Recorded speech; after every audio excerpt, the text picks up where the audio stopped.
Salut à tous, bienvenue dans l'épisode numéro 41 du podcast Dunk Hebdo. Très heureux de vous retrouver pour un nouvel épisode. Avec moi aujourd'hui, il y a Alan tout d'abord. Ça va Alan? Salut Ben, salut tout le monde. Et il y a Tom. Ça va Tom? Yep, salut les mecs, vous allez bien? Super. Moi, c'est Ben. Franchement, je suis trop content de revenir là. Vous avez assuré l'intérim avec brio, hein, mais j'avoue que je suis hyper content de revenir. On est content que tu sois de retour aussi. Bravo Alan d'ailleurs pour avoir pris ma place. Puis j'ai fait ce que j'ai pu. Ce que j'ai pu. Alors nous aujourd'hui, on va parler de 3 sujets. Oui, d'habitude on en fait que 2. Aujourd'hui, on va en faire 3. Premièrement, on va parler des Celtics. Pas pour le jeu, mais à cause du fait qu'ils ont encore pas bougé une nouvelle fois. Et on va se demander si leur idée d'attendre pour le bon trade, d'être un peu gourmand dans les trades, est-ce que c'est vraiment une bonne idée? On est un fan de Boston, donc ça tombe bien. Ensuite, on va aller chez la deuxième grande franchise NBA, les Lakers. Il y a une révolution au niveau de la hiérarchie et on va se demander si c'est une bonne idée. C'est quoi les tenants et aboutissants de ce changement? Enfin, suite à une question sur iTunes, on va parler des Cavs. Il y a eu des arrivées comme Bogut ou Williams et on va se demander s'ils ont une chance face aux Warriors. Comme d'habitude, vous pouvez nous suivre sur iTunes ou Facebook. Non, Twitter et Facebook, c'est mieux. Pourquoi Twitter? Parce que Twitter, on a passé les 1000 abonnés. Merci, mais vous pouvez quand même vous abonner. Vous pouvez aussi nous retrouver sur iTunes ou SoundCloud. Et maintenant sur YouTube, on l'a dit sur les réseaux sociaux, mais on est présent sur YouTube dans une version spéciale où il n'y a pas les pauses musicales pour une question de droit. Donc là, c'est 100% basket. En parlant YouTube, ce qui fait que mon intro va être très très très longue. Désolé les mecs, hein, vous allez être... On te laisse parler, on est tout oui. Tout oui. En fait, nous, quand on a décidé d'ouvrir la chaîne YouTube, on n'a pas voulu en faire un simple calque de ce qui se passait sur SoundCloud. Je me suis souvenu aussi du fait que beaucoup d'entre vous, après l'épisode de Noël, ils nous avaient contacté pour nous dire que vous auriez bien aimé être invités. Donc du coup, on a pensé à un projet Dunk and Host. Le nom vient de Tom, faut l'applaudir. Petit jeu de mots. Alors, c'est quoi Dunk and Host? C'est très simple. En fait, on vous propose sur YouTube, alors c'est pas intervalle régulier encore, on va voir comment le projet va se mettre en place, de faire des mini podcasts d'une vingtaine de minutes avec vous. C'est quoi l'idée? En fait, vous nous contactez sur Twitter, Facebook ou par mail. Il y aura un article qui récapitule tout ça au moment où vous écouterez le podcast qui sera publié sur le site. Vous nous contactez, vous nous proposez un sujet.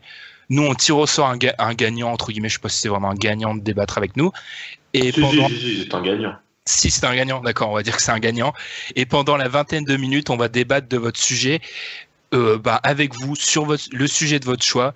Donc voilà, je pense que c'est gagnant-gagnant. Nous, on a vraiment, enfin moi personnellement, et je pense que c'est partagé par tout le monde, je préfère parler avec des gens qui nous soutiennent, des auditeurs qui sont fidèles qu'avec des experts autoproclamés. Donc c'était trop violent comme attaque, non? Je sais pas. Enfin bref. Le projet Dunk and Host, si vous voulez plus d'infos, allez sur le site, il y aura un article publié. Mais voilà, un podcast de 20 minutes avec l'un d'entre vous, publié uniquement sur YouTube. Donc, s'il vous plaît, allez vous abonner à notre chaîne YouTube. Je sais qu'il y en a beaucoup d'entre vous qui nous écoutent sur iTunes. On vous remercie, mais du coup, n'hésitez pas à aller vous abonner sur la chaîne YouTube pour avoir accès à ce Dunk and Host. Vous aurez plus d'infos sur les réseaux sociaux durant la semaine. Pour moi, c'est fini après cette très très très très longue intro. Je vous remercie de m'avoir écouté. Et puis après la pause, on se retrouve. Ouais, il faut quand même remercier les gens, Tom, parce que 3 minutes d'un mec qui fait un monologue, c'est pas toujours facile. C'est du cours magistral. Ouais, c'est ça. Et nous, après la pause, on se retrouve pour parler des Celtics.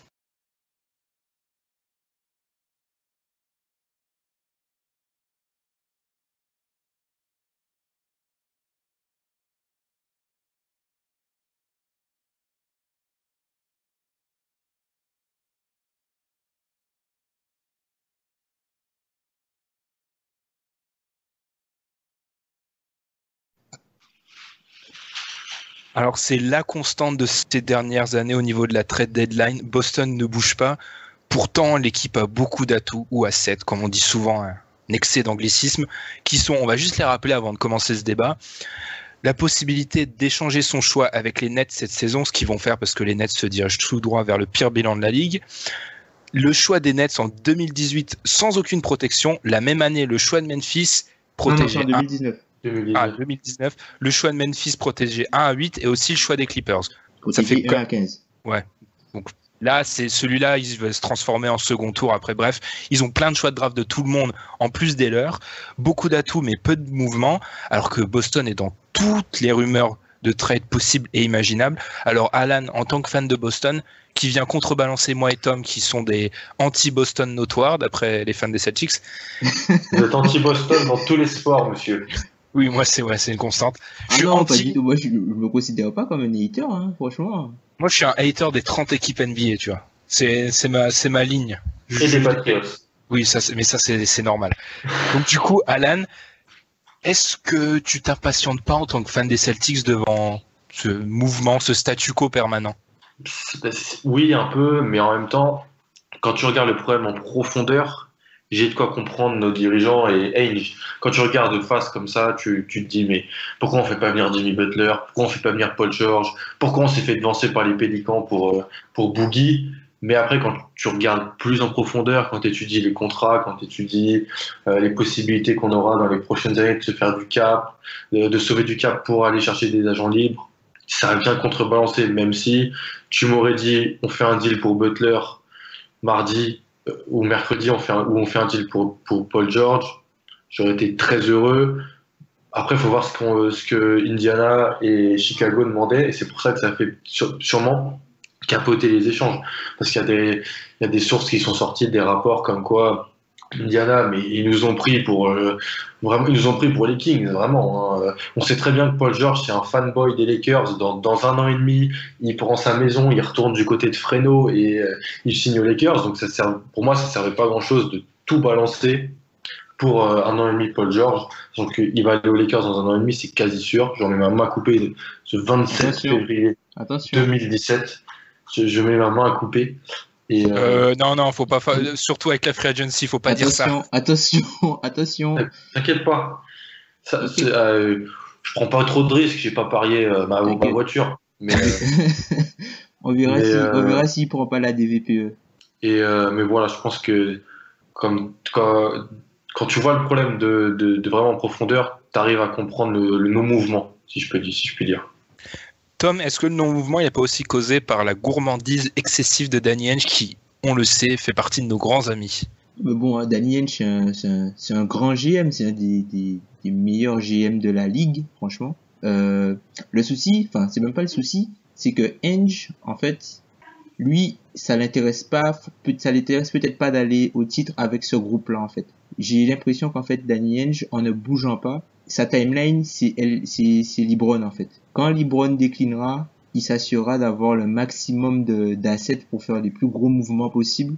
En fait, j'ai l'impression qu'il veut utiliser aucune ressource sans être sûr de pouvoir tirer quelque chose de grand. Et c'est tout à son honneur de pouvoir faire ça. C'est pas tous les GM qui arrivent à faire ça. Sinon, pour le fait de pas échanger le pic, moi je trouve ça normal, en fait. Le truc, c'est que, Boston, ils sont bien placés, donc tout le monde a envie de les voir plus haut que ça, et ils ont les moyens d'aller chercher plus que ça dès cette saison. Mais Danny Ainge, en fait, il joue pas le titre maintenant, en fait. Il est pas en mode win now comme, gagner maintenant comme les Toronto ou même Washington qui sont deux équipes qui ont déjà leur socle de joueurs. Danny Ainge, il a encore la possibilité de pouvoir trouver des joueurs avec du talent, et du coup, il se donne cette opportunité-là avec la prochaine free agency. Et le truc, c'est qu'ils se disent que bon, voilà, le plus important pour lui, c'est la flexibilité et le cap. Donc, il va pas prendre le risque de bouger, quoi. S'il est sûr que il est pas un move près de battre les Cavs. Donc, il bougera pas. Et je trouve ça logique de sa part. J'entends ça souvent, cette technique en fait, il s'aligne sur LeBron et il attend le déclin de LeBron pour bouger. Alors moi, j'ai deux gros problèmes avec cette technique qui, ça se trouve, ça expliquerait beaucoup de mouvements. Mais de un, la signature d'Al Horford, elle a aucune logique alors, de ce point de vue-là. Si tu prévois le déclin de LeBron, il arrive dans quoi, les 2-3 ans au plus tôt, tu signes pas Al Horford qui à ce moment-là aura 32 piges, 33 piges et avec un contrat vraiment en gros. Et deuxième chose, et c'est peut-être la plus marquante, c'est que tu peux pas parier sur le déclin de LeBron. Qui te dit que, allez, dans 2 ou 3 ans, il n'y ait pas une nouvelle équipe monstre qui émergeait à l'Est, en fait? Ouais, c'est ça. Mais après, Boston ont un autre problème au niveau de la flexibilité et des contrats, parce que là, ils ont des bargains, comme on dit, ils ont des contrats Ils ont des joueurs qui surperforment largement la valeur de leur contrat, sauf que ces contrats arrivent à leur fin en 2018 pour 2 joueurs qui sont Isaiah Thomas qui a un contrat dégressif, donc qui touchera moins que ce qu'il touche cette année l'an prochain, et Avery Bradley qui l'an prochain sera en contracteur, c'est-à-dire en année où il pourra négocier et puis être agent libre. Et puis après il y a Jay Crowder qui, enfin ça c'est le bargain absolu. Mais le nouveau CBA, attention, le nouveau CBA permet aux joueurs de renégocier leur contrat 2 ans après les avoir signés. Donc en 2018, si Isaiah et Avery Bradley, qui sont partis pour toucher beaucoup d'argent, arrivent à avoir leurs nouveaux émoluments, rien ne dit que Jay Crowder voudra pas bénéficier d'un peu de manne financière. Lui qui est payé 7 millions l'année. Justement, ces contrats-là, ça me fait dire, et Alan, je vais te donner la parole, est-ce que tu es d'accord avec moi sur le fait qu'en fait, la date limite pour que Boston fixe son cap, pas dans le sens salary cap, hein, mais sa visée, sa cap, son cap, c'est pas juin. Ouais, son projet, c'est pas juin en fait. Parce que d'ici là, on saura où tombe le fameux pic des nets, n'importe quoi. Le pic des nets dont on parle constamment. Est-ce que c'est pas en juin qu'il faut... Parce qu'en fait, moi j'ai l'impression que Boston joue sur tous les tableaux. D'un côté, ça joue sur le on va ramener une grosse star avec un trade, ça joue sur le on a du cap, on va ramener une grosse star, ça joue sur le on a des choix de draft, on peut ramener une star. Ok, ils peuvent acquérir une superstar des 3 manières possibles. Sauf que tu peux pas jouer sur les 3 tableaux indéfiniment. Faudra fixer un projet. Et moi, je commence à me dire que juin, c'est la date limite. Parce qu'après, il va y avoir des problèmes qui vont se poser à l'équipe. T'es obligé de jouer, t'es obligé d'avoir plusieurs cartes dans ta main. T'es obligé d'envoyer des infos à certains GM pour essayer de leur gratter un joueur. Ça marche comme ça. Tu peux pas jouer la draft, la free agency et les trades en même temps. C'est pas possible. Non, tu peux pas, mais tu peux faire croire que tu peux en jouer 2 des 3, par exemple. Qui te dit que Chicago... Qu'est-ce qui a été proposé à Chicago? C'est sorti ce qui a été proposé à Chicago pour Butler. Le pick, déjà, les gens ils disent on veut pas lâcher le pick, c'est faux. Il aurait été proposé à Indiana, il aurait été proposé à Chicago. Donc déjà, on joue pas sur la draft. Si là, on est prêt à inclure ce pick. Moi, j'ai extrêmement de mal avec les rumeurs qui annoncent ce qui était donné par une équipe ou l'autre, parce que si c'est pas ça peut parfaitement être de la propagande d'un côté ou de l'autre. Ah bien sûr, mais c'est quand même des infos qu'on peut analyser quand même. Si tu regardes ce qui aurait été proposé à Indiana, c'était le pick Marcus Smart et Jaylen Brown. Et ensuite, les gens voulaient Crowder aussi, mais c'est pas possible d'envoyer tout ça. Donc, pour moi, cette offre, si elle est réelle encore, ce qui n'est absolument pas certain, si elle est réelle, elle te prouve qu'ils sont dans un mode plutôt trade et free agency et qu'ils utilisent ces picks comme des offres à balancer aux autres équipes. Parce que on le sait, la draft, c'est alternatif. Tu sais pas sur quoi tu peux tomber. Et est-ce qu'il vaut mieux pas avoir un joueur qui a déjà prouvé dans la ligue qui est une star de la NBA plutôt qu'un potentiel, une future star, on ne sait pas. Mais non, je pense qu'on va garder ce pick. On va prendre le meilleur joueur disponible. On pourrait avoir le 1, le 2 ou le 3, on ne sait pas. Mais je pense ou le 4, c'est possible. Ça sera déjà toujours mieux que l'année dernière. Mais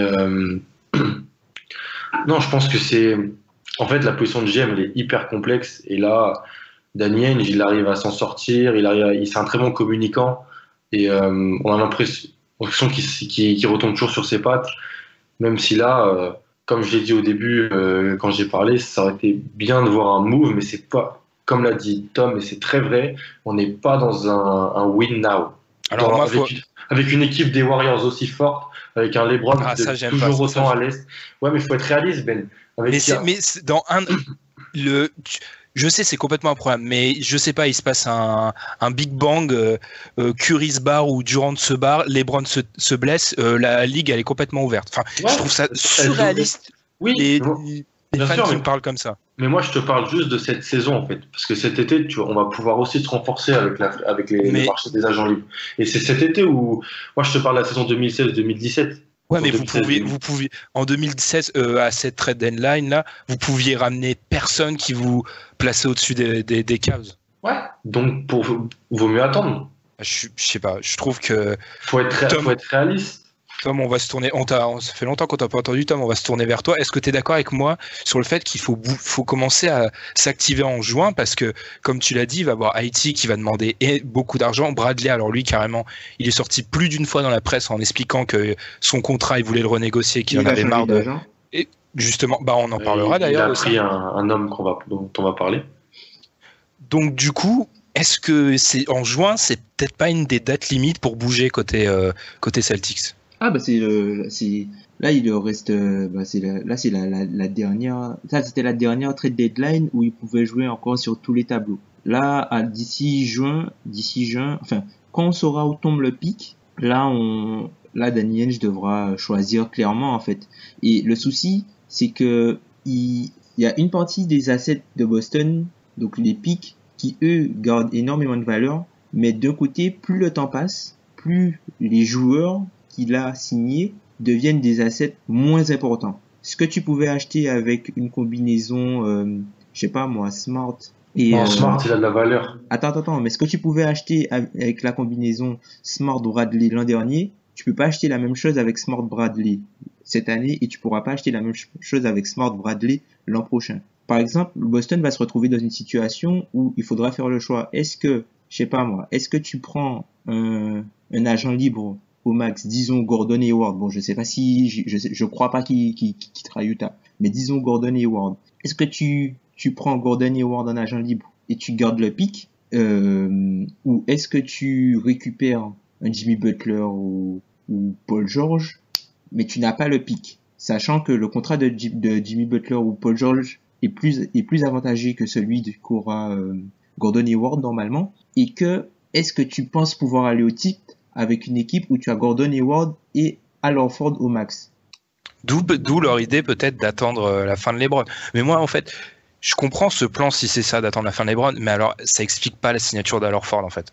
Non, mais Horford, c'est une signature, je me permets de répondre. Horford, c'est une signature d'opportunité. Hein. Horford, s'il n'était pas venu, c'était, je pense, pareil pour Danny Ainge. Enfin, c'est une signature d'opportunité. C'était le deuxième agent libre. Et eux, ils avaient dans l'idée de faire coup double et de prendre Durant et Horford. Bon, Durant n'est pas venu, mais c'est une signature d'opportunité à Horford.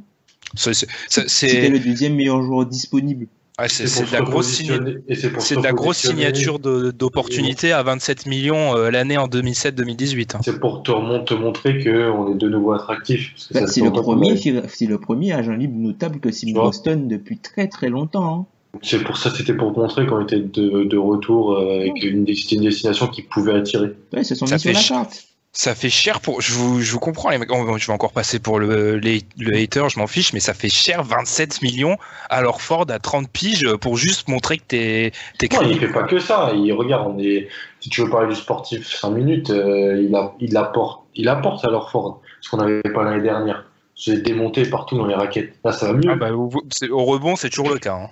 Oui, mais s'il n'y a pas que le rebond J'avoue, mais c'est une constante, c'est le même point faible sur les 2 dernières années. Après, le truc, c'est qu'à Horford, il est à ce prix-là, bah, c'est comme ce qui s'est passé avec Conley, c'est la loi de l'offre et de la demande. Voilà. C'est ça, c'est le marché. Si Boston lui donnait pas le max, il avait le max ailleurs. Enfin, après, il est arrivé à Boston pour une question. Certes, il y a le projet sportif, mais parce que Atlanta ne lui proposait pas le max sur 5 ans. Et Boston lui proposait le max sur 4 ans. C'était le meilleur projet, entre guillemets, pour lui.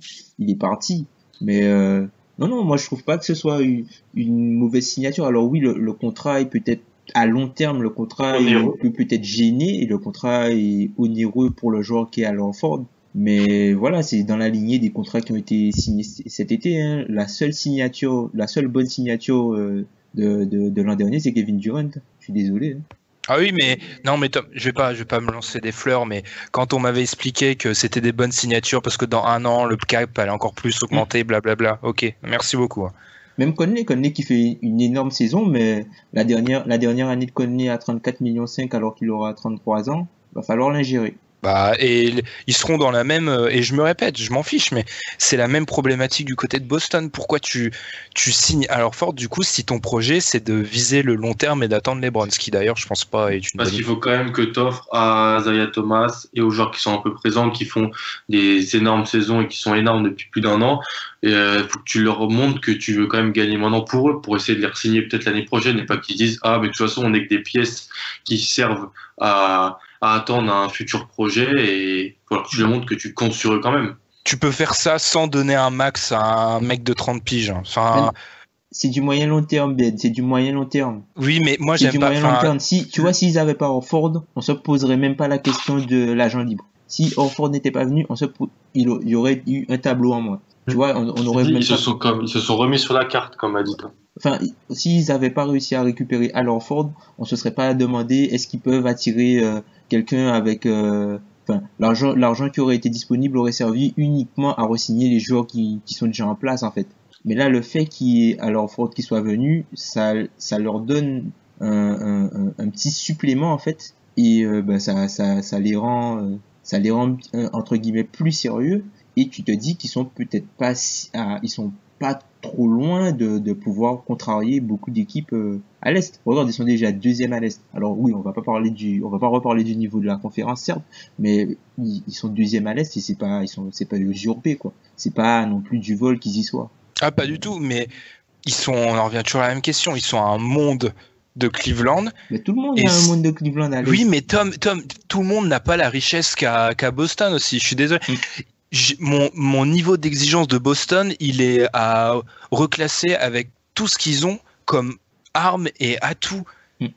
J'ai pas le même niveau d'exigence avec eux niveau construction qu'avec Toronto, je sais pas qui. Quand t'as probablement un top 3 de draft et un... Donc, qu'est-ce que t'aurais fait? Ah, mais moi, non, mais attends, alors par contre, on est d'accord sur un truc, le poste de GM est très dur. Mais moi, ce que j'aurais fait, c'est que j'aurais placé un cap très clair. Soit j'aurais dit, on va vers la draft, je signe pas à Horford, soit on va vers la free agency ou les trades, et là, je trade mes choix de draft, et j'essaye de gagner plus maintenant. C'est toujours la même question. Je comprends pas la signature d'Al Horford et on va passer parce que après je vais pas dire à Danny ce qu'il a à faire parce que preuve en est, il a réussi à arnaquer Billy King, donc c'est un mec très intelligent, mais pas que lui. Enfin, il arnaque plein de mecs, donc d'ailleurs preuve qu'il est... ça c'est quelque chose sur lequel je pense on oublie souvent de communiquer, c'est qu'avec tous les deals qu'il a fait, je pense que les autres GM ont peut-être peur en fait et du coup, s'il veut un move, faudra qu'il surpaye, je pense. Je pense qu'ils vont toujours lui demander beaucoup parce que vu les cadavres qu'il a laissés derrière lui, je crois qu'il y a certains GM qui se méfient beaucoup de Danny Ainge. Et même le GM de Minnesota qui lorsque Danny Ainge avait appelé pour Kevin Love, lui avait rapproché carrément dessus. Il lui a dit on discute pas de discussion. Mais il y a peut-être aussi le fait qu'ils commencent à être riches. Enfin, tu demandes forcément plus à une équipe qui a beaucoup de choses à donner. Ouais. Exactement, tu veux plus forcément. Moi j'ai Boston, je suis GM, j'ai Boston au bout du fil, je sais ce qu'ils ont. T'inquiète, je vais leur demander beaucoup. Mais regarde, je vais te mettre une petite situation. On parlait de Paul George, Butler, connaissant leur contrat, connaissant tout ça. Est-ce que tu mets un package avec Jaylen Brown et le choix des Nets dedans là? Tu l'aurais fait mercredi ou jeudi? Bien sûr. Ah, Paul George, par contre, il y a un truc que je comprends pas, c'est que j'entends plein de monde qui mettent Paul George et Jimmy Butler dans la même phrase. C'est pas dans la même catégorie. Hein, enfin, non, c'est pas du tout la même catégorie. Ah non, mais je notais juste ça pour notifier ce que j'avais vu, Alan. Je sais que tu penses pas ça. Moi, je l'aurais fait parce que Jaylen Brown, il montre des très belles choses, mais ça reste Jaylen Brown, donc rien d'assuré. Alors que Paul George, en playoff, je suis désolé, mais c'est le mec qui m'impressionne le plus à l'Est, constamment après LeBron, bien sûr. Donc bien sûr que oui, surtout que le pic des Nets, je suis désolé, mais pour moi c'est pas une surprise que toutes les équipes qui parlent avec Boston demandent des joueurs et pas des pics. C'est pas une surprise, c'est que les pics, tout le monde sait que il y a une partie de chance. Donc tu peux pas juste baser, c'est un peu contradictoire de la part d'un mec comme moi qui admire ce qu'a fait Inky, mais Inky le risque était calculé parce qu'en fait il prévoyait ça sur plusieurs années, donc le risque était diminué. Là, si tu l'avais ton cap avec Inky, tu l'avais ton cap. Oui, voilà, là oui c'était même d'ailleurs un peu presque extrême si on veut, mais là oui, bien sûr que oui, si on me donne Jaylen Brown et le pic des Nets. Non, mais il y a plus parce qu'il y a Smart en plus. il y a peut-être Crowder ou Brad. C'était ça, en fait. C'est ça les joueurs qu'il fallait. Tu vois ou pas? Pick des Nets, Jalen Brown et Marcus Smart. Bien sûr que je dis oui, parce que Smart, va falloir le re-signer bientôt. Je tends à être d'accord avec toi, évidemment, mais pour regarder beaucoup mes Celtics, c'est des joueurs Smart, un joueur vraiment, vraiment important dans cette équipe. C'est un culture guy, Marcus Smart. Et en plus, avec la blessure de Bradley, ses soucis physiques, il a pris une autre dimension et... Non, mais parce que concrètement, il y a combien de mecs que vous pouvez attirer par trade ou à la free agency? Même à la free agency, pour moi, c'est une aberration de parier sur la free agency, parce que regardez les équipes qui parient sur la free agency ces dernières années. Non, tu vas pas nous comparer à Orlando, s'il te plaît. Non, mais tu vois, c'est pas une bonne idée, parce que de un, les superstars, ça arrive sur le marché très rarement, et ça tend à choisir les réunions de stars récemment. D'ailleurs, ça a toujours été comme ça, pour que les amateurs de l'âge d'or ne viennent pas me saouler. Donc du coup, parier sur réunion de stars, si on a Isaiah et alors Ford qui est selon toi peut-être un joueur. C'était sérieux, d'accord. Non, c'est pas sérieux, mais c'est un joueur qui est respecté dans la ligue. Et si en plus on a une jeune star qui vient du lycée, qui vient de la NCA, pardon, et c'est attirant pour en plus c'est bon. Mais tu sais, les free agents, ils vont te dire la même chose que moi. C'est quoi votre cap en fait? C'est quoi, vous visez quoi en fait? Enfin, vous avez des jeunes, vous avez un mec de 30 ans, un bon starter, oui, mais au max, c'est quoi? Vous visez où en fait? Ils vont te dire la même chose que moi, les free agents. Je sais pas, mais Tom, on t'a moins entendu que d'habitude, mais je suis désolé de passer pour le hater de Boston, mais ils ont la possibilité de faire quelque chose de grand. Donc moi, je suis exigeant et j'attends qu'ils fassent quelque chose de grand. Ouais, en fait, si tu veux, le truc qui est gênant en fait là-dedans, c'est que c'est pas comme si en fait ils ont qu'un pick des Nets. C'est-à-dire qu'ils ont drafté dans le top 3 l'an dernier, ils vont peut-être drafter dans le top 3 cette année, et ils ont encore le pick de 2018, ils ont le pick de Memphis, ils ont le pick des Clippers. Donc c'est vrai que tu te dis, tu peux au moins bouger quelque chose. Par exemple, moi j'étais surpris enfin, je sais pas si ça a été tenté, mais quand tu vois que Noël part pour si peu, même s'il re-signe pas, même s'il re-signe pas Nerlens Noël, mais qu'est-ce que ça te coûte d'envoyer, je sais pas moi, Terry Rozier et 2 secondes choix de draft, vu que et un contrat expirant, vu que c'est exactement ce que Philly va récupérer, hein. Philly va pas récupérer plus que ça, hein. C'est très juste, Sadaï. Ouais, vas-y, Alan, vas-y. J'y ai pensé directement quand j'ai vu Noël partir à Dallas. C'était ce qu'il nous fallait. En plus, c'était dans les bruits. Certains disaient qu'on était intéressé par un grand de Philly. J'espère que c'était pas ton ami Jalil. Mais ça aurait fait beaucoup de bien à Boston et ça aurait été très peu coûteux, comme l'a dit Tom, vu ce que demandait Colangelo pour un joueur comme Nerlens Noël. Mais j'ai l'impression qu'il vise le home run Danny Ainge en fait. Si on regarde bien, il y a très peu de. Ça fait 2 ans. C'est ça, mais c'est ce Ça fait 3 ans qu'il le vise. Ça fait 3 ans qu'il le vise. Il veut faire un coup comme il a fait avec Ray Allen et Kevin Garnett. Sauf qu'il n'y a pas de superstar disponible sur le marché. Il n'y en a pas. Et même quand tu regardes les options qu'ils auront à la free agency, Blake Griffin, moi j'en doute. Chris Paul, surtout quand t'as alors Ford. Ouais. Chris Paul, pourquoi faire? Gordon Hayward, ça m'étonnerait. Tu vas nous énerver, Jake Crowder, avec Gordon Hayward. Non, mais franchement, Gordon Hayward, ça m'étonnerait. Ce serait bien pour eux, même si je doute que alors Ford et Gordon Hayward au max, tu fasses peur à LeBron. Mais bon, passe. Qui fait peur à LeBron à l'Est? Non, mais enfin, bref. Non, mais après, t'as qui sur le marché? Après, après, c'est pas après, tu te retrouves avec Paul Millsap. Est-ce que tu donnes le max à Paul Millsap à 32 ans? C'est pour ça qu'il faut pas parier sur la free agency. Les superstars, ça tape rarement le marché. Donc, si on t'écoute, Ben, et si on se met à la place dans ta tête et ta vision de GM, on parie pas sur la free agency, on parie pas sur la draft, donc on fait des échanges. Non, on peut parier sur la draft, mais il faut avoir un plan sur plusieurs années. Ouais, mais regarde, qu'est-ce que tu veux que là, nous, on parie sur la draft? Tu connais la draft, tu sais c'est quoi les gros joueurs qui arrivent l'été prochain, et on a Haïti. C'est des meneurs, donc fallait que tu bouges.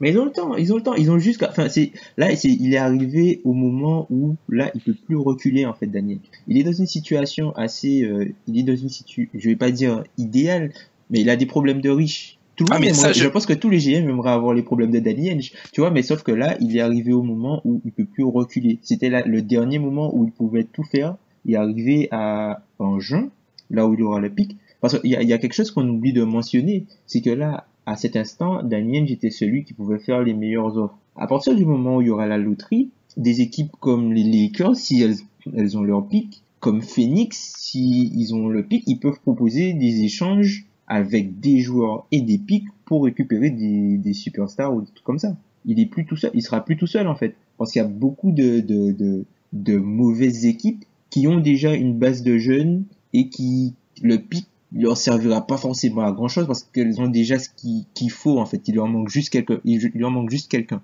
Mais je suis totalement d'accord avec ça. Enfin, oui, c'est parfaitement logique. C'est pour ça que d'ailleurs, c'est souvent ça. Faut bouger. C'est pour ça que je pense qu'il faut bouger ses pics en février. C'est que t'as aucune idée. Moi, je fais toujours ça sur Touquet. Je bouge mes pics en février parce que quand t'as un mauvais bilan, les gens pensent que t'as forcément un très haut choix de draft. Alors que la loterie, des fois, te fait mentir et te fait descendre. Donc, enfin, je comprends. Alors, je tiens à préciser que je critique pas. En fait, je critique les perspectives de Boston. Je critique pas la situation parce que leur situation, c'est un des meilleurs avenirs. Ouais, c'est un des meilleurs avenirs de NBA. C'est juste que avec ce qu'ils ont, je demande à voir. Pour moi, je serais vraiment critique en juin, vraiment. Quand si encore une fois il attend, parce qu'en juin, vous imaginez, il bouge pas en juin et il ramène un des top meneurs de la draft avec Isaiah. C'est quoi en fait le concept il se retrouvera avec un logjam comme c'est le cas à Philly, sauf que ce sera à la main avec un meneur titulaire plus, un backup Marcus Smart en contracteur, un Terry Rozier qui est toujours là, Demetrius Jackson signé sur plusieurs années et peut-être le meneur. Aucune réaction, monsieur Alan? No comment. No comment. Du coup, on va voir. Je pense que je me suis encore fait des potes, moi, avec cette séquence-là. Moi, je comprends parfaitement ton point de vue parce qu'en fait, tu te dis que ils peuvent faire tellement de choses, pourquoi ils font rien? Mais en fait, Danny Ainge, son truc, c'est un mec, il va faire aucun mauvais move. Il fera aucun move où il sortira perdant. Donc, du coup, il va attendre au maximum s'il doit faire un mauvais move, c'est qu'il est obligé. Sauf que, comme tu l'as dit, les gens en face commencent à être très très gourmands, donc ce bon move, il arrivera peut-être jamais. Ben, c'est ça, il prend le risque. Il prend le risque, il a encore une chance de faire quelque chose et de ressortir gagnant. Parce que c'est ça son truc à Danny Ainge, c'est qu'il ressort majoritairement gagnant des trades. Tous les trades qu'il a effectués ces dernières années, il est ressorti gagnant, mais vraiment de très très loin en fait. Et du coup, il a su déconstruire son effectif de manière très intéressante. Il a su rajouter des pièces aussi de façon très intéressante en désossant ses concurrents, entre guillemets. Et là, il est sur la partie la plus compliquée, en fait. C'est la partie superstar et c'est la partie la plus compliquée. Parce qu'en fait, on parlait des pics tout à l'heure, mais en fait, pour moi, un haut choix de draft, ça te sert à ramener une superstar. Sauf que tant que t'as pas drafté le mec, déjà quand tu draftes le mec, le temps que ça devienne une superstar, hormis crack invraisemblable ou extraordinaire à la manière de Derrick Rose au début, tu t'es pas sûr en fait de ce que t'as. Alors que moi, quand tu me parles de Paul George, c'est une superstar. Donc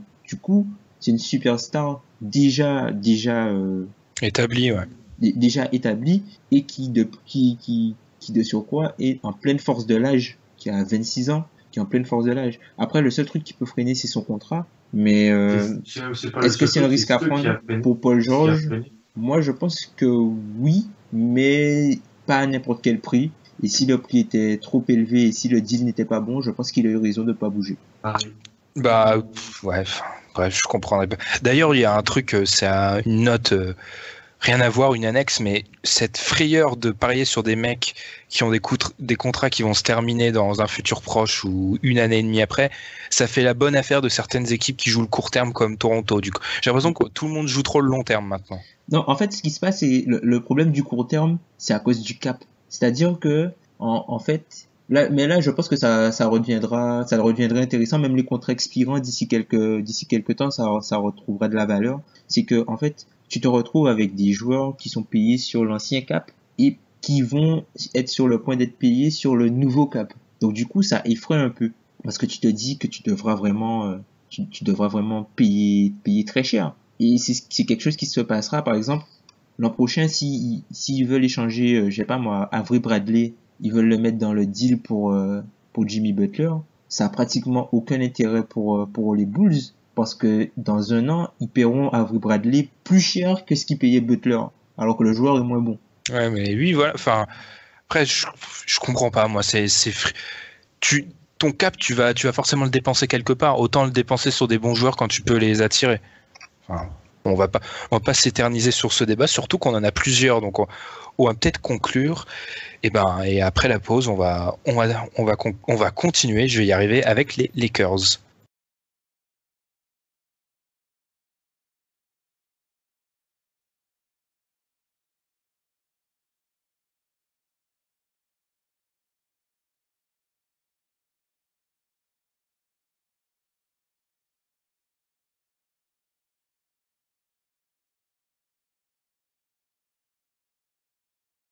Du côté des Lakers, c'est une mini-révolution. Hein.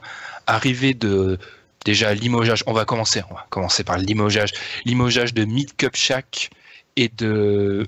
Mince, j'ai oublié son prénom. Jim Buss, merci. Oh là là, ça commence bien. Alors, et arrivée de Rob Pelinka, sosie de Rob Lowe. C'est impressionnant, hein, la ressemblance entre lui et l'acteur d'Hollywood. C'est impressionnant. Au début, j'ai cru que c'était une vanne sur Internet. Alors, qu'est-ce qu'on en pense, les mecs, de ça? Parce que Rob Pelinka est un peu Magic quand même, non? Oui, un peu Magic, mais je pensais que tout le monde était au courant, tu vois. Donc, j'aime pas si c'était Magic. Rob Pelinka, c'est vrai, les gens peut-être connaissent moins. C'est vrai, je pense que ce Magic Johnson, peut-être déjà entendu parler les gens, je sais pas, des tours, un coin de rue. Qu'est-ce qu'on en pense? Parce que on a beau dire, alors oui, c'est peut-être dans les bureaux et tout, mais c'est une révolution dans l'institution Lakers. Je vais me tourner vers toi, Alan, je vais commencer par toi. Qu'est-ce que tu penses de cette arrivée de l'ami Rob Pelinka? Et surtout, comment tu le réfléchis dans l'idée de virer Mid Kupchak? Parce que c'est peut-être un peu ça le plus important. Moi, je trouve le timing est hyper surprenant et je pense que, en fait, ce qu'ils auraient aimé faire, ça aurait été avant la saison. L'idéal, ça aurait été avant la saison, mais je sais pas, peut-être que Magic n'était pas sûr, Pelinka pareil, mais je trouve le timing hyper surprenant en pleine saison, juste avant la deadline, qui est un moment important quand même pour tout JM, même pour les Lakers, surtout pour les Lakers. Moi, je trouve que c'est quand même une sombre affaire de famille, Ben.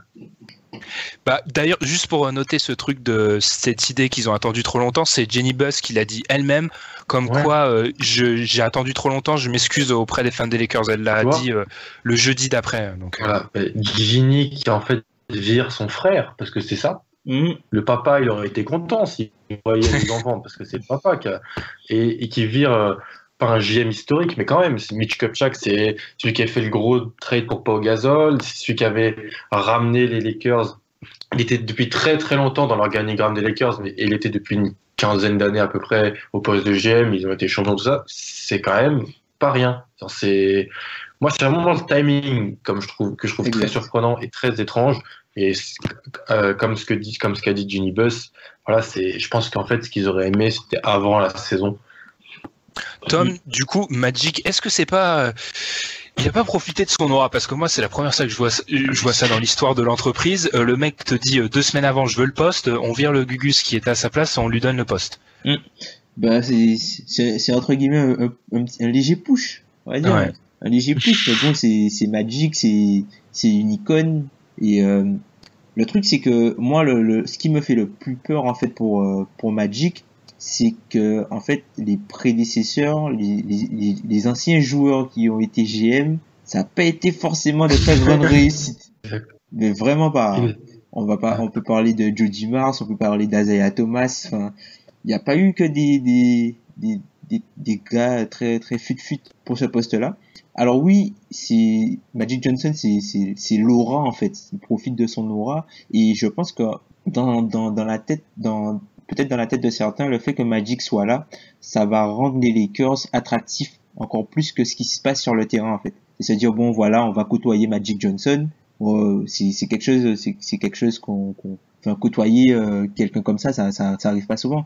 Mais comme jurisprudence, on peut regarder de l'autre côté, on peut regarder par exemple ce qui se passe au Knicks. Et aussi ce qui se passe à Charlotte. Il y a Michael Jordan en président. C'est pas pour autant que les gens se bousculent au portillon pour signer aux Hornets. Ouais. Bah, Donc voilà, faudrait. Je pense qu'en fait le fait que ce soit Magic, il sera plus épié, il sera pas vu comme un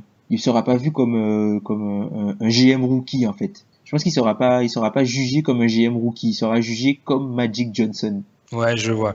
Et c'est ça le problème. Et c'est ça le problème. Ouais, C'est ça un le peu problème pour moi, parce que quand tu regardes l'ampleur de la carrière de Magic, sa place dans l'histoire de la NBA, et vu qu'il est aux Lakers, eh ben, il n'y a rien d'autre qu'un retour des Lakers au top et en finale NBA qui sera accepté. Ah non, moi je Et pense c'est ça le problème. l'inverse. Il pourrait faire n'importe quoi, c'est Magic Johnson. Bah non, Ben, mais non. Surtout avec les jeunes qu'il a dans cette équipe et Ils s'en Et fichent déjà, les les fans des potentiels. Lakers. Ils veulent juste. Ils veulent retrouver. Ouais. La une équipe de gloire les d'antan. finales.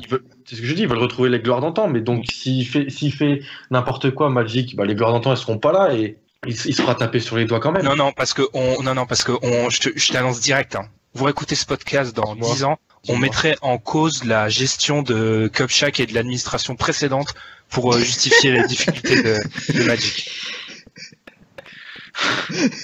Ça c'est fort. Ah, ça. si. Ça c'est fort.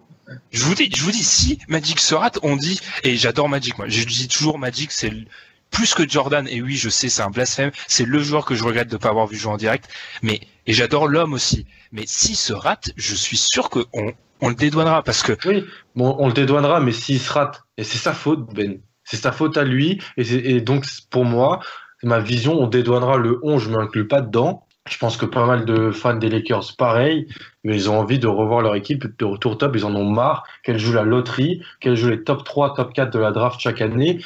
Et Non, ça c'est si pour on la amène- protection du pic.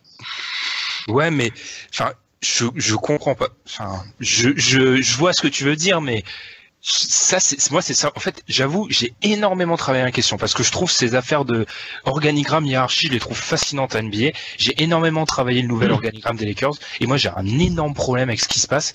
C'est que c'est une réunion de copains et pour moi, c'est ça le gros problème. Magic déjà. Ensuite, C'était déjà une réunion. Vas-y. Oui, bah, vas-y. Non, vas-y. C'était déjà une réunion de copains quand il avait racheté une autre franchise de la ville de Los Angeles, les Dodgers, au baseball. C'était une réunion de copains aussi.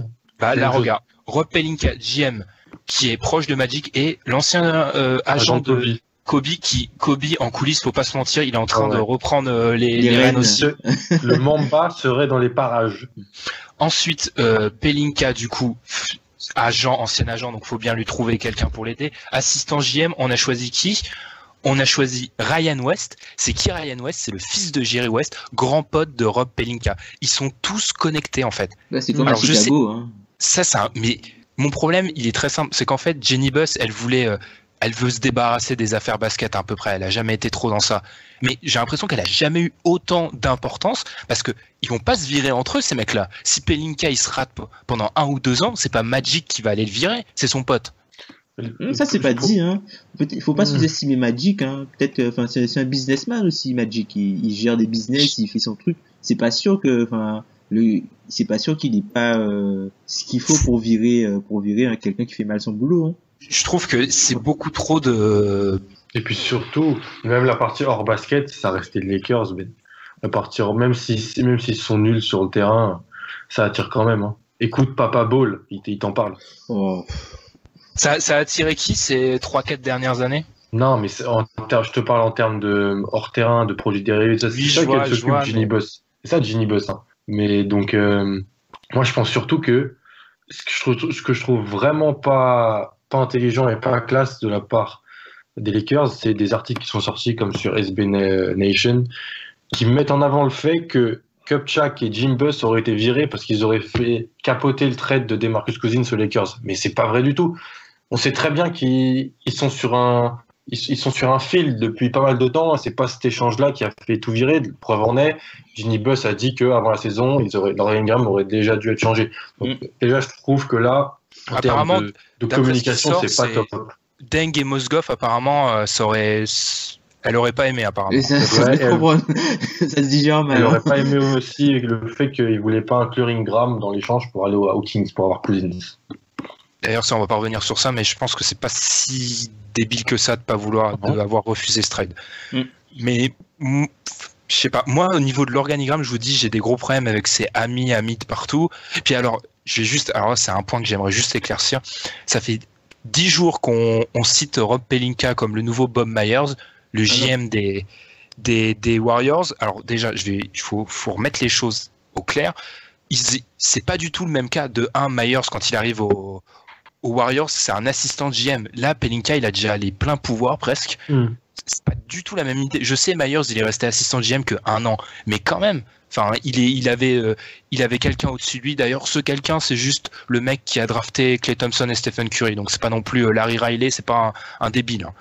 Donc, en fait, c'est pas du tout le même cas. Donc, ça fait 10 jours qu'on m'explique que les agents, ça fait des potentiels bons GM. Enfin, non, rien ne fait de potentiel bon GM. Les agents ne font pas de potentiel bon GM. Les anciennes gloires ne font pas de potentiel bon GM. On sait pas. On va voir. J'ai un peu peur, surtout que Magic, si jamais ça marche pas trop, ça devient la marionnette de Pelinka. Parce que c'est Pelinka l'homme de l'ombre. Je pense qu'il est. En fait, moi, je pense qu'il est dur en affaire. Oui, mais j'ai peur des liens de. Puis l'arrivée de Kobe, ça va être c'est la rencontre de l'amicale des anciens des Lakers en fait. Ah mais Kobe va pas tarder à arriver. Hein. Kobe va pas tarder à débarquer. De toute façon, Kobe, je pense que c'est quand il veut. Je pense pas que c'est une question de quand Magic voudra. C'est Kobe. Je pense qu'il a déjà quelque chose sur la table. C'est juste quand lui il est prêt, ce sera bon pour lui, je pense. Et puis après, on parle. Moi, franchement, je vois vraiment les Lakers. Je les vois pas dans une optique de continuer très longtemps avec des jeunes en fait, parce que ils ont en ayant Pelinka, ils ont quand même des réseaux, ils ont enfin il y a des contacts en interne, ils savent comment le business se déroule et tout. Et moi je les vois vraiment plus sur la free agency de 2018 en fait, encore plus que sur des jeunes. Déjà ils vont avoir un haut pic là déjà. Ça va être intéressant de voir ce qu'ils font. Il faut que la loterie soit gentille avec eux. Faut que la loterie soit gentille avec eux parce que là ils sont 3e en ce moment. 3e, ouais. Si quelqu'un passe devant la loterie. Ce que je comprends pas dans cette idée-là, c'est pourquoi tu mets du coup, parce que dans l'organigramme j'en ai parlé de Ryan West qui monte, et lui apparemment, d'après ce que je lis, j'ai fait des recherches sur lui, c'est le fils de Jerry, comme je l'ai dit, c'est le mec 3.0 quoi, c'est le GM 3.0, c'est-à-dire stat avancé, le scouting. Du coup, pourquoi tu mets ce mec-là, tu lui donnes, parce que en fait, en l'état, ça sera le bras droit de Pelinka pendant les premiers mois, parce que Pelinka, faut bien passer de agent à GM, c'est quand même une sacrée transition. Pourquoi tu mets ce mec-là à côté de lui si tu joues le court terme en fait? Peut-être que tu te mets dans une optique déjà de repérer des talents lointains, enfin des talents qui sont loin. Et pour évaluer au mieux ce que tu as sous la main. Voilà. Déjà. Évaluer vraiment le vrai potentiel et le vrai niveau de ce que tu as dans ton effectif. Ouais, enfin ça, il doit déjà le savoir parce que West, ça fait bien 7 ou 8 ans qu'il a. Donc tu dois savoir ce que tu as dans les mains avec les D'Angelo, les Ingram et tout ça. Mais après, vous êtes convaincu que vous pensez... Moi, le truc avec les Lakers, c'est qu'en fait, chaque année, le gars qui draft, tu te dis peut-être que c'est lui le FP, et puis finalement, c'est le mec qui draft l'année d'après qui devient, entre guillemets, X facto le franchise player désigné. Parce que quand Randle est drafté, ils l'ont pas drafté pour être un role player à l'époque. Ensuite, t'as D'Angelo qui arrive, tu te dis bon, c'est l'équipe de D'Angelo. Et puis finalement, t'as Ingram qui arrive après c'est l'équipe d'Ingram. Ouais, je vois ce que tu veux dire. Peut-être que là, il y a un autre mec qui va arriver, peut-être que ce sera son équipe si Ingram a déçu. Ouais, je vois ce que tu veux dire. Oui, c'est pour ça, on en revient toujours à la même chose. C'est un dicton NBA. Il y a 3 façons de se procurer une star, je l'ai déjà dit. Il y a la draft, c'est la plus incertaine. Il y a la free agency, c'est la plus rare. Et il y a les trades où c'est la plus exigeante. Tu choisis Ouais, c'est la plus aléatoire. C'est plus aléatoire que... C'est la draft la plus aléatoire. C'est la draft la plus aléatoire. Non, Ouais, mais quand tu draftes très haut, tu réduis quand même ton pourcentage. Parce que, pour choper une superstar via trade. C'est pour ça qu'on dit que c'est exigeant, mais ça s'est fait. C'est plus Allen Iverson, Ray Allen, ouais, Kevin mais Garnett, Chris Paul, ça s'est fait. T'as plus de cas de superstar via la draft que de superstar via trade. Enfin, moi c'est c'est pour ça, c'est exactement pour ça. C'est moins aléatoire en fait. Non, je suis pas sûr. Non, c'est pas. Non, c'est pas. En fait, c'est pas que c'est. Si c'est aléatoire la draft, mais c'est exigeant, oui, voilà, on en revient au même mot, c'est juste que c'est exigeant et que c'est très rare que ça arrive. Mais quand t'acquiers ta superstar via trade, tu sais que c'est une superstar. Quand tu draftes ton mec top 3, tu sais pas que c'est, tu sais pas ce que t'as. Même si souvent tu sais quand même, t'espères. T'es au conditionnel. Ouais, voilà. Enfin bref, moi, je suis persuadé que ce nouvel organigramme des Lakers, je suis pas super fan. Enfin, c'est un peu trop d'amis-amis. Après, c'est juste la structure en elle-même, la qualification des mecs. Ils ont tous des Pelinka, c'est pas des bleus, quoi. C'est des mecs qui connaissent, c'est des mecs qui connaissent le milieu, qui savent. Après, je pense qu'il faudra leur laisser quand même un peu de temps. Et qu'est-ce que vous pensez déjà de leur première décision? C'est ce que je voulais conclure sur ça. Ouais. Le trade de Lou Will, enfin. En fait, le Williams. C'est bien pour. Enfin, je trouve que le trade est bien pour les deux équipes. Ils n'avaient pas forcément besoin de Lou Williams. Il fit tellement bien. Et Houston, il fit bien à Houston, donc voilà. Enfin, après, récupérer je sais pas, je pense qu'il y aurait peut-être eu mieux en termes de partenaire de trade pour récupérer un choix, choix peut-être plus haut. Mais après, peut-être que, on en parlait en off, peut-être qu'un choix plus haut, ça incorporerait aussi le risque de récupérer un contrat plus pourri en échange. Même si Corey Brewer, je sais pas si vous l'avez joué dernièrement, voilà. Mais je pense que c'est très simple, comme tu l'as dit, Tom. Lou Williams, il piquait du temps de jeu, entre guillemets, il piquait du temps de jeu aux jeunes et il faisait gagner l'équipe. C'est les deux choses dont ils n'ont pas besoin actuellement. Donc, au revoir. Merci d'être passé. Tu voulais rajouter quelque chose, Alan? Non. Je suis un peu surpris. En fait, je suis surpris, un peu dubitatif, mais j'attends de voir. Bon, ça va être intéressant, mais en fait, on fait un sujet dessus, on a parlé, mais moi, je sais pas trop quoi en penser, en fait. Moi, j'adore j'adore pour Houston. Je trouve le trade énorme pour Houston. J'adore. Ah, pour Houston? Ah, je parlais en général de Magic et tout, moi. Ah, d'accord, pas du tout. Pour Houston, si, je t'ai dit, il fit hyper bien. C'est parfait pour D'Antoni. Alors là, je me fais pas de soucis. Hein. Puis c'est vite adapté. Tu m'étonnes qu'il s'est vite adapté.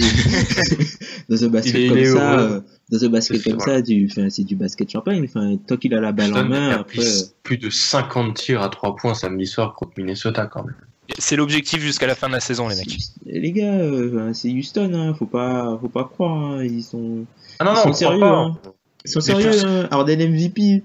Oui, c'est vrai. Ouais, bravo. Mais pour ce qui est de Magic, du coup, moi, je le redis, enfin, voilà, on attend de voir. Toi, t'aimes bien Magic, toi. Mais j'adore le personnage, mais c'est juste la façon dont l'organigramme est en train de se créer. J'aime pas ça du tout. Après, Magic a réussi dans d'autres milieux comme le business. Enfin, il a réussi dans le business, donc il doit savoir bien s'entourer. C'est pas mal ce qu'il a fait pour regarder le baseball aussi. Il a fait du bon travail dans la franchise qu'il a racheté il y a 3 ans. C'est juste que là, c'est les Lakers et il y a un lien qui est. Voilà, c'est ça. En fait, il est trop attaché aux Lakers pour les diriger. Je sais pas si c'est logique comme idée, mais c'est Kobe, il serait trop attaché pour les diriger. Exactement, aussi, c'est des mecs leur sang il est purple and gold.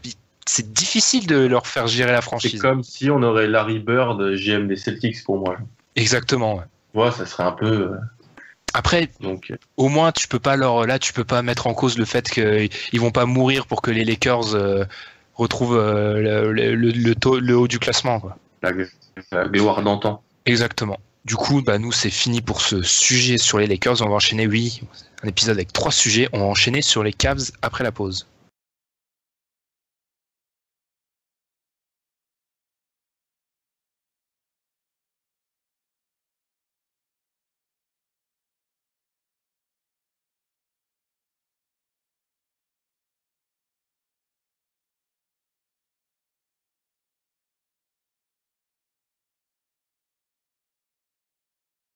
Du coup, vu qu'on prend beaucoup de temps, à peu près comme d'habitude, on prend énormément de temps, ce qu'on va faire, on va faire une petite pirouette, on vous dit tout, hein. On fait une petite pirouette, on va faire les tops et les flops, et ensuite on répondra à la question qui nous a été posée sur les Cavs. Du coup, votre top ou votre flop, on va commencer par toi, Alan, ton top. Mon top, c'est OKC. Le trade, tout ça simplement avec les Bulls. Tu récupères 2 joueurs qui peuvent t'aider maintenant à des postes où ils en avaient besoin. Donc McDermott pour un peu apporter du spacing et du shoot extérieur, Gibson dans l'intensité dans la raquette, Je trouve que c'est bien. Je trouve qu'ils ont pas. Et un tour de draft. Ils- Et un un second tour de tour de draft. draft en plus que Chicago t'envoie. Je trouve qu'ils ont pas dépensé beaucoup. Je trouve que Chicago est Ah bah ça c'est sûr qu'ils ont pas très dépensé très haut beaucoup. est très très haut sur Payne. Bah, beaucoup trop haut, selon moi. Et donc voilà, Ouais, c'est juste le Franchement, 5e meneur de la Presti, rotation. Hein. encore Presti. Hein. Mais je pense qu'apparemment ils voudraient faire genre, ils imaginent Payne comme leur futur titulaire. Oui. Hein. Avec, Oui, c'est ça. ils vont faire un 5 avec que des meneurs et MCW en pivot. Jerian Le 5 Jerian small Grant en 2 T-Wade en 3. et putain, Rondo en 4. Non, Je laisse paye tomber. pour voir ce 5 moi. Je Non, paye mais les laisse mecs. tomber. Les mecs, Je paye les beaucoup mecs sont d'argent. blindés, les mecs sont blindés de meneurs, mais sauf qu'il y en a aucun qui est bon. Ils ont 5 meneurs, mais il y en a aucun qui est bon. Il y en a même Presti, aucun les qui gars. est potable. Hein. On peut même descendre à potable. Hein. Tom, du coup ton top, oulala, ton top. Alors, mon top, c'est le mois de février de Karl Anthony Towns, qui est tout simplement monstrueux. 28 points. Laisse tomber. 28 points.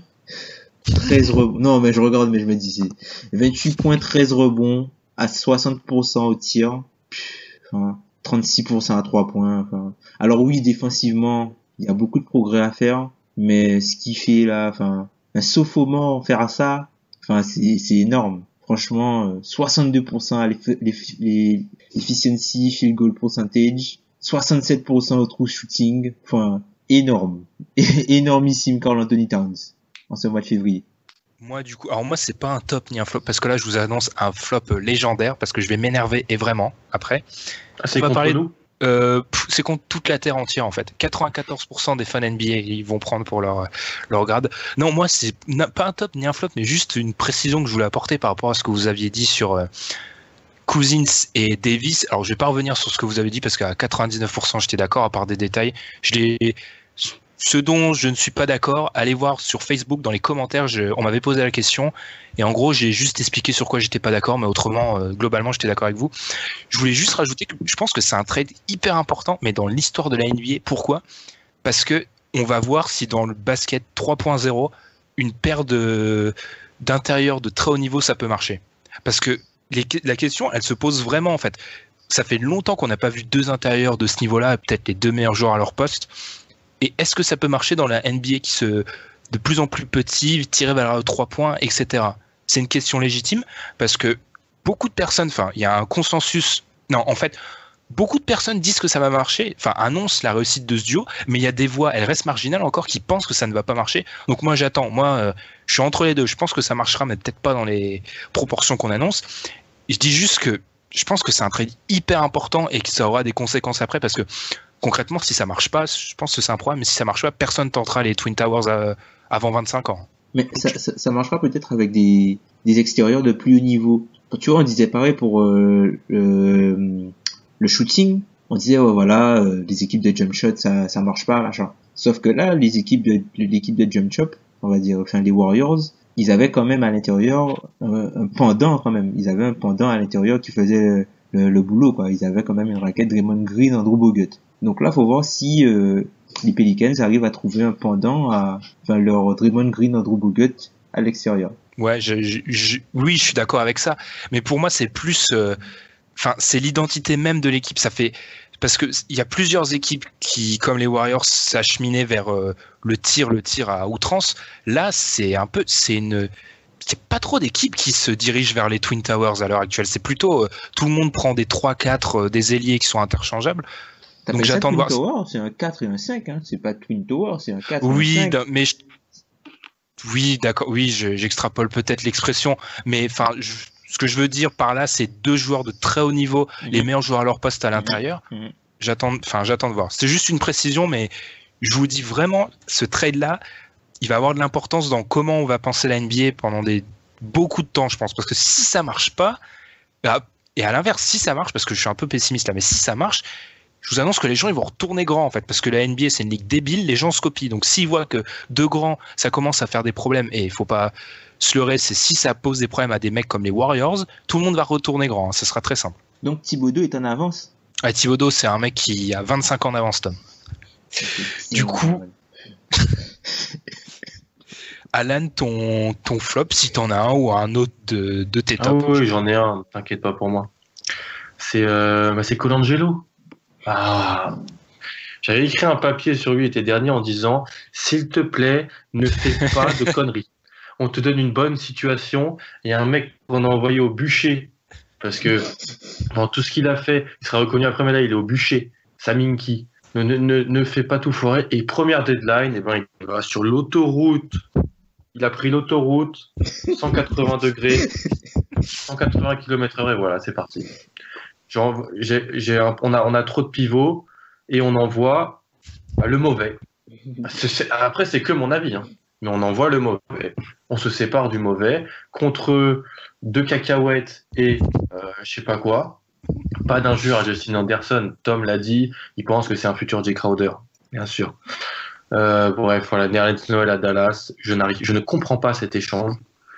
Je n'arrive pas à comprendre en fait le projet. Enfin, Comment quand on construit autour d'Embiid, Simmons, Saric, on garde Jahlil Okafor et on se sépare de Nerlens Noel.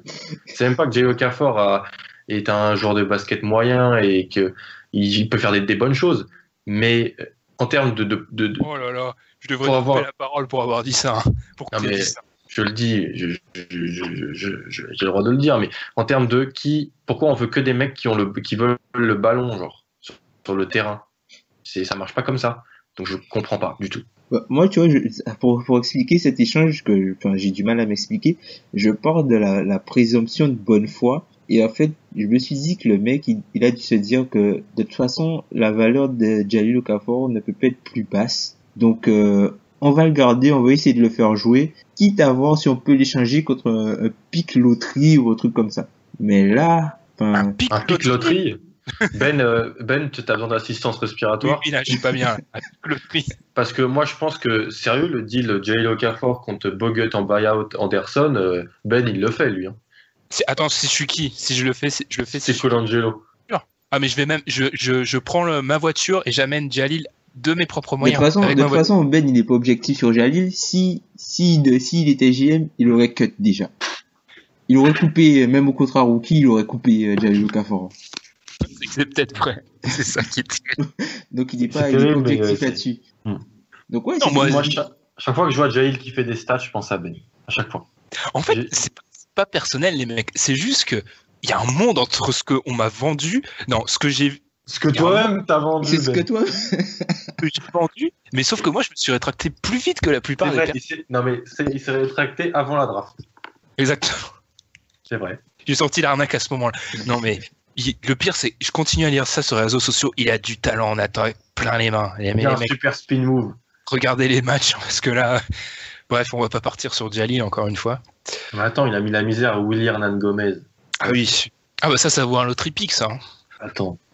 Ouais, peut-être que c'est ce que Colangelo se dit. Il se dit, c'est un mec qui est encore 2 ans sous contrat rookie, qui est tout jeune, il se dit beaucoup de choses. Il s'est dit beaucoup de choses sur Bargnani, beaucoup de choses sur Turkoglu. Il se dit beaucoup de choses, Colangelo. Il faudrait peut-être qu'il arrête de se dire trop de choses. C'est peut-être ça le problème. Tom, ton flop du coup? Ah non, j'ai pas de flop cette semaine. C'est un top, mais c'est un top qui est totalement hors basket. En fait, c'est le carnaval de Guadeloupe en ce moment. J'ai la chance de pouvoir regarder en streaming grâce aux nouvelles technologies et je kiffe quoi. Et c'est super. Je vous conseille vraiment si vous pouvez regarder, c'est génial. Et de très loin, la Guadeloupe est très près de mon cœur. C'est cool. C'est beau. On salue tous nos amis outre-marins qui nous écoutent, forcément. Bien sûr. Bien sûr. Et ultramarins. Outre et ultramarins. Oui, voilà, exactement, oui. J'ai toujours trouvé ça bizarre comme appellation. Oui. Bref. Et du coup, alors là, mon flop, je m'étire, parce que ça fait 4 jours que je l'annonce, celui-là. Le All-Star Game. Alors, déjà, les mecs, alors déjà, c'est très petit d'attendre que je sois pas là pour tacler le All-Star Game, parce que le chat est revenu. C'était le lendemain. Ah oui, mais le chat est revenu. Donc les souris, elles arrêtent de danser, elles arrêtent le moonwalk, et les choses reprennent. Alors, oui, vous dabez, ouais, oh là là. Vous avez 1 an et demi de retard, monsieur Guillaume. Alors déjà, je vais préciser une chose, cette édition était mauvaise. Alors ça, je dis pas le contraire. C'était pas une belle édition, les concours étaient moyens. Non, mais ce que je vais dire, Tom, alors déjà, j'ai 3 points. Or de 1, 3 parties. 3 parties. Le plan, le plan de fac, Le plan à la française. À la française. Première partie, alors déjà, j'en ai ras-le-bol qu'on me dit ça défend pas. Parce que, alors là, mais les mecs, vous réfléchissez 2 minutes. Alors, on va prendre un cas très simple. Vous êtes à votre boulot, on vous donne une récompense, vous êtes parmi les meilleurs employés, puis on va vous dire, t'es un bon employé, aujourd'hui, tu travailles gratos. Non, on te paye pas. Non, tu travailles gratos et tout. Non, mais les mecs au All-Star Game, à part se blesser, c'est quoi leur intérêt de défendre? Qu'on m'explique, les mecs. C'est quoi leur intérêt à défendre? Rien du tout. Aucun intérêt à défendre. Donc, arrête. Il y a une différence entre être un lockdown defender et regarder un mec. D'accord, ok. Là, ils sont peut-être dans une opposition légère, juste légère. Mais non, mais si, même il y aurait même une opposition légère, on se plaindrait encore parce que c'est un espèce de on adore se plaindre, c'est génial. Enfin, je suis le premier à le faire, mais on adore se plaindre. Donc déjà, demander de la défense pour moi, c'est une utopie, ça se fera jamais. Second point. Alors là, ce qui m'énerve encore plus, et là, c'est vraiment, ça m'énerve beaucoup, c'est l'espèce d'élitisme qui se crée dès que je parle du All-Star Game, on dit c'est un truc pour les fans, c'est un blablabla. Mais les mecs, et là, c'est un on général. Un truc de basketix. Mais voilà, c'est un on général. Les mecs, on est quoi, nous? On n'est pas des GM, on est des fans aussi, hein. Donc j'en ai ras-le-bol que limite les gens qui apprécient l'All-Star Game, on les dénigre parce que ça serait des espèces de débiles qui adoreraient juste les dunks et les 3 points. Si c'est ça, je fais partie de ces débiles-là. J'adore les dunks, j'adore les 3 points. Parlez-moi comme un fan ou un basketix, je m'en fiche complètement. Enfin, je trouve ça m'énerve ça. Mais attends, le 3e point est encore plus violent. Ah non, parce que d'ailleurs j'ai oublié mon 3e point dans ma folie. Non mais ça m'énerve ça pour les fans. Mais les mecs, c'est quoi ce sentiment d'apparatchik là? On est tous des fans. Enfin, que s'il y a un GM qui nous écoute, ok, lui il pourra parler en tant que GM, mais on est tous des fans. Donc, enfin, c'est quoi cette idée de classer les fans entre eux? Ça m'énerve. Et ça, c'est un truc très particulier. Et je m'en fiche si je vise des personnes. C'est un truc très particulier de la fanbase française qui trie, qui classe les gens et qui a tendance à casser les fans. Mais moi, honnêtement, je m'en fiche. Si c'est ça, je suis un fan, j'adore les dunks, j'adore les 3 points et vive le All-Star Game. Merci, messieurs. Je l'adore. Je suis plié. Je suis fan de lui. On sent que ça vient du cœur. Et oui. Ah non, mais ça va. Ça a germé pendant une semaine. Pendant une semaine, ça a germé, c'est monté. En tout cas, ça explose. Je respecte ton point de vue, même si je suis pas d'accord. Mais je respecte ton point de vue. En fait, c'est deux trucs pas liés, mais je trouve que l'All-Star Game, ça a encore remis encore plus l'accent sur les fans, mais les mecs, on est quoi? On est employés de la NBA? Non, on est tous des fans. Merde, je suis désolé, hein, c'est sorti, hein, mais franchement. Les gens essayent de comparer l'All-Star Game, mais à part l'All-Star Game en baseball où il y a un vrai enjeu et je trouve ça nul, mais tu as vu l'All-Star Game de NFL dernièrement, c'est d'une nullité aussi. Les gens essayent de comparer en disant oui, voilà. Non, c'est encore plus nul. Les joueurs jouent même pas à leur poste, c'est n'importe quoi. Juste pour vous donner une idée, les mecs, en NFL, ils font du dodgeball. Hein. Donc le jour où il y aura une balle au prisonnier. Une balle au prisonnier, les mecs. Hein. Ils font une balle au prisonnier. Je te dis, il y a que au baseball où c'est un enjeu. Enfin, c'est un enjeu peut davantage du terrain, mais c'est encore plus débile. C'est-à-dire que même si tu gagnes pas la saison régulière, si t'as même pas l'avantage du terrain, parce que t'as 2 joueurs qui ont même pas fait les playoffs, qui sont avec toi, qui jouent au All-Star Game et qui peuvent te faire gagner. À cause de ça, tu perds l'avantage du terrain. Et les gens, on voulait mettre ça en NBA pour dire, on va mettre un peu plus de compétitivité, comme ça, les 52 points d'Anthony Davis, pour donner l'avantage du terrain aux Warriors, alors que sur les Cavs, par exemple, ou alors les 30 dunks d'Antetokounmpo à l'inverse. Mais c'est débile. Là, je suis pas trop d'accord avec toi, mais qu'on laisse l'All-Star Game, c'était nul parce que Glenn Robinson, c'était nul. Voilà, c'était nul, mais ça ira mieux. L'année dernière, personne se plaignait parce qu'on avait eu un bon le match. Enfin bon, bref. Oui, le match. On va pas. Enfin... Ouais, C'était juste, franchement, et je clôt les débats sur All-Star Game comme ça, mais c'est juste 2 points qui m'énervent, et surtout les fans, mais ça fait 41 épisodes que je me retiens, mais ça, j'en ai ras-le-bol de les mecs qui se prennent pour des génies. Enfin, moi, je suis un fan, j'ai rien à faire, je suis juste un fan, je suis juste un mec, j'ai juste la chance, moi je considère que j'ai la chance d'avoir une plateforme pour m'exprimer, il y a des auditeurs, c'est cool, mais je me mets pas au-dessus des gens à qui je parle, moi c'est pour ça qu'on fait un podcast où on veut vous entendre aussi, enfin, c'est mon idée, moi, on est tous des fans, enfin, ça me saoule ça, cette idée-là de classer les gens, franchement, ça me saoule. Bref, je vais arrêter de m'énerver, on va finir sur Cleveland. Question sur iTunes, c'est Alex Love Basket, je pense que le pseudo est limpide. C'est vraiment une super émission. Merci beaucoup. Je sais pas s'il dira ça après mon énervement. On sait pas, Alex, s'il sera toujours là. Pensez-vous que Cleveland peut gagner? On va finir sur ça parce que Cleveland, il y a eu un peu de mouvement. On va conclure là-dessus. L'arrivée de Deron Williams, de Andrew Bogut. T'en penses quoi tout ça de Tom? LeBron peut arrêter de se plaindre. Il a enfin son meneur backup.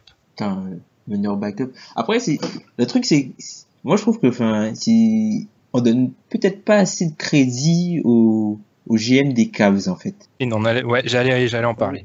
On lui donne peut-être pas assez de crédit parce que vous vous rendez compte que les Cavs viennent de remplacer Dante Jones, Mo Williams, Timofey Mozgov et Mathieu Dellavedova par Kyle Korver via trade, Andrew Bogut, Deron Williams et Derrick Williams. Enfin, même sans avoir l'air d'y toucher, le mec, les mecs sont à 2 doigts de se retrouver avec, ils sont c'était peut-être il y a 2 semaines, ils se retrouvaient avec Larry Sanders et Jared Jack. Et là, les mecs se retrouvent avec Dewey et Bogut. Non, mais ça, après, c'est la magie, entre guillemets, de la NBA, quoi. Ça existe nulle part ailleurs, ce truc-là. Des mecs qui demandent à négocier, à quitter leur équipe pour aller jouer ça, c'est, voilà, après, bon, là, c'est la course à l'armement. Et je pense que ça va pas faire plaisir aux fans des Celtics. Par exemple, notamment pour le cas Bogut, qui pourrait être un bon fit, qui aurait été un bon fit chez eux. Mais le gars, il veut le titre. Puis voilà, hein, il a rejoint un prétendant au titre. Et puis voilà. Hein. Ça va être énorme de le voir mettre une grosse start en Steph Curry qui va se lâcher au panier, genre. Vous avez pas peur de Anderson Varejao saison 2, c'est-à-dire le mec qui fait le chemin inverse et qui perd la finale? Non, mais c'est Varejao. J'ai peur que ça soit ça, Andrew Bogut, moi. C'est Varejao. Enfin, tu veux pas comparer Andrew Bogut et non, je compare pas les joueurs. Je compare, c'est le mec qui arrive. Il était dans l'équipe adverse. Il était dans une Warriors ou Cavs. Il était dans l'équipe adverse. Il arrive contre ses anciens coéquipiers et il perd. Jean-Pierre Papin style. Oh. Non. Et pour répondre à la question, du coup, est-ce que Cleveland peut... Parce que, en fait, moi, j'ai une règle d'or depuis l'année dernière. Je ne parie plus jamais de ma vie contre LeBron James. Exact. Tant que LeBron est là, tant que le mec n'aura pas perdu une fois, je parie plus jamais de ma vie contre lui. Même si ça défie toutes les lois les lois de la logique, je parie plus contre ce mec-là. De toute façon, LeBron n'est jamais plus dangereux que quand il est dos au mur. Hein. Mais 45.15 rebonds, moi je m'en remets toujours pas. Hein. Tu te souviens de ce match, Alan? Moi non plus. Le 45.15 rebonds, moi en tant que grand fan de Paul Pierce, ça m'a fait mal ça. Mais 45.15 rebonds. Mais on va pas parler de ce match. La question c'est Cleveland 2016-2017. mais même l'an dernier, tu vois, les mecs sont à 3-1. Après, il y a quand même la blessure de Love, quoi. Tant qu'il revient bien pour finale de conf, qu'il ait le temps de faire 2-3 matchs. Tant qu'il revient bien. Voilà, t'as tout dit pour moi. Tant qu'il revient bien. Mec, c'est LeBron. LeBron nous a fait croire qu'à un moment il pouvait gagner une finale avec Dellavedova. Ouais, il nous a fait croire, mais il l'a pas gagné. Il n'y avait pas KD en face. Et moi, ce que je veux, c'est ce qu'il veut lui, c'est gagner cette année. Tu vois, Alan, c'est ce que j'ai dit tout à l'heure. C'est parfaitement logique et les Warriors vont gagner, mais je parie plus jamais de ma vie contre LeBron James. Plus jamais. Enfin, j'ai fait cette erreur-là l'année dernière. Je la fais plus jamais. Je parie constamment pour LeBron James. Je sais, ça n'a aucune logique, mais le mec prouve que il est jamais hyper. Enfin, faut jamais douter de lui. Donc, on va tout dire. Quand on avait fait la rencontre, ouais. C'est même moi qui l'avais dit. Est-ce que, on regardait le match 4. On regardait le match 4 ensemble.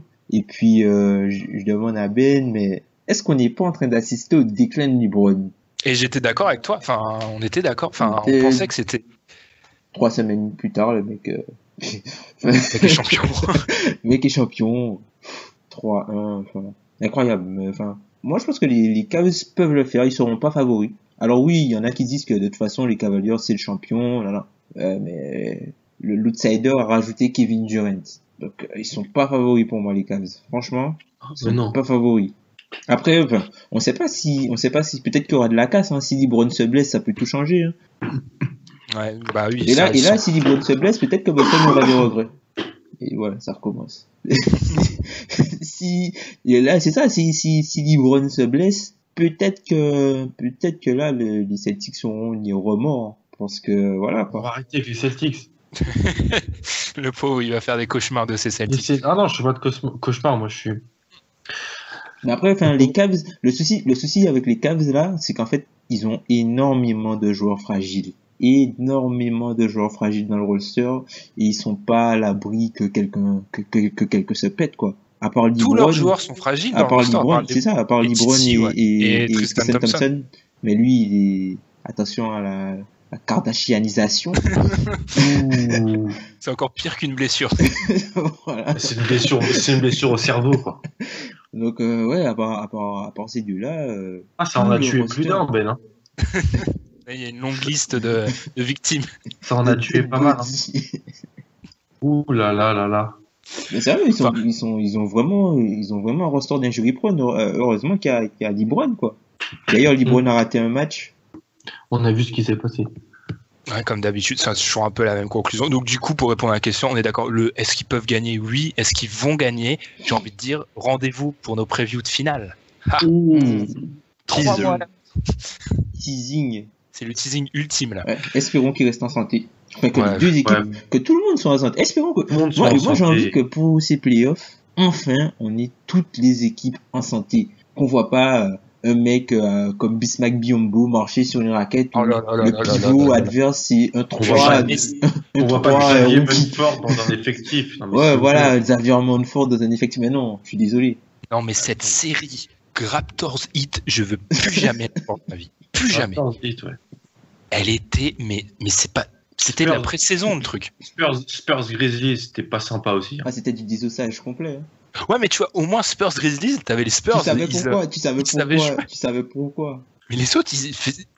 Oh là là, c'était le néant quoi. Et d'ailleurs, Ah, pour revenir à ça, tu vois, on dit toujours que Toronto se chie, entre guillemets, en playoff. Mais, par exemple, pour le premier tour, je pense qu'on enlève beaucoup de crédit à Paul George pour décrédibiliser Toronto, alors que c'est Paul George, en fait. En playoff, c'est le meilleur joueur sur le terrain qui domine. Et c'était Paul George le meilleur joueur sur le terrain. C'est Et- pour ça que tu dois trader pour lui. Non, enfin, je vais pas revenir de ce côté-là. Mais en fait, quand il y avait les débriefs de ce qui s'est passé dans cette série-là, c'était surtout, voilà, les Raptors se font dessus plutôt que Paul George est le meilleur joueur de la série. Quand tu as le meilleur joueur de la série, ben, t'as beaucoup plus de chances de l'emporter. Je le répète, Paul George, on sait pas encore ce qui est de Giannis, mais à l'Est, c'est le seul mec, regardez dans les yeux de LeBron. LeBron le domine, hein, mais c'est le seul mec qui peut juste regarder dans ses yeux pendant une série de playoffs. Pour Il y en l'instant. a pas d'autres. Hein. Oui, actuellement, il y en a pas d'autres à l'Est. Tu peux chercher, il y en a pas. C'est le seul qui peut. LeBron le dominera parce que c'est le meilleur joueur du monde, mais c'est le seul qui peut impacter vraiment la série quand il est face à LeBron. Les autres, ils sont écrasés. Démarrer Carroll ou je sais pas quoi là. Non, mais faut arrêter. Mais Carroll, le truc c'est, voilà. T'inquiète, Quand tu je me le suis fait la semaine dernière. Quand tu mets un gros défenseur dessus, Carroll, laisse tomber, le LeBron stopper, laisse tomber, faut arrêter.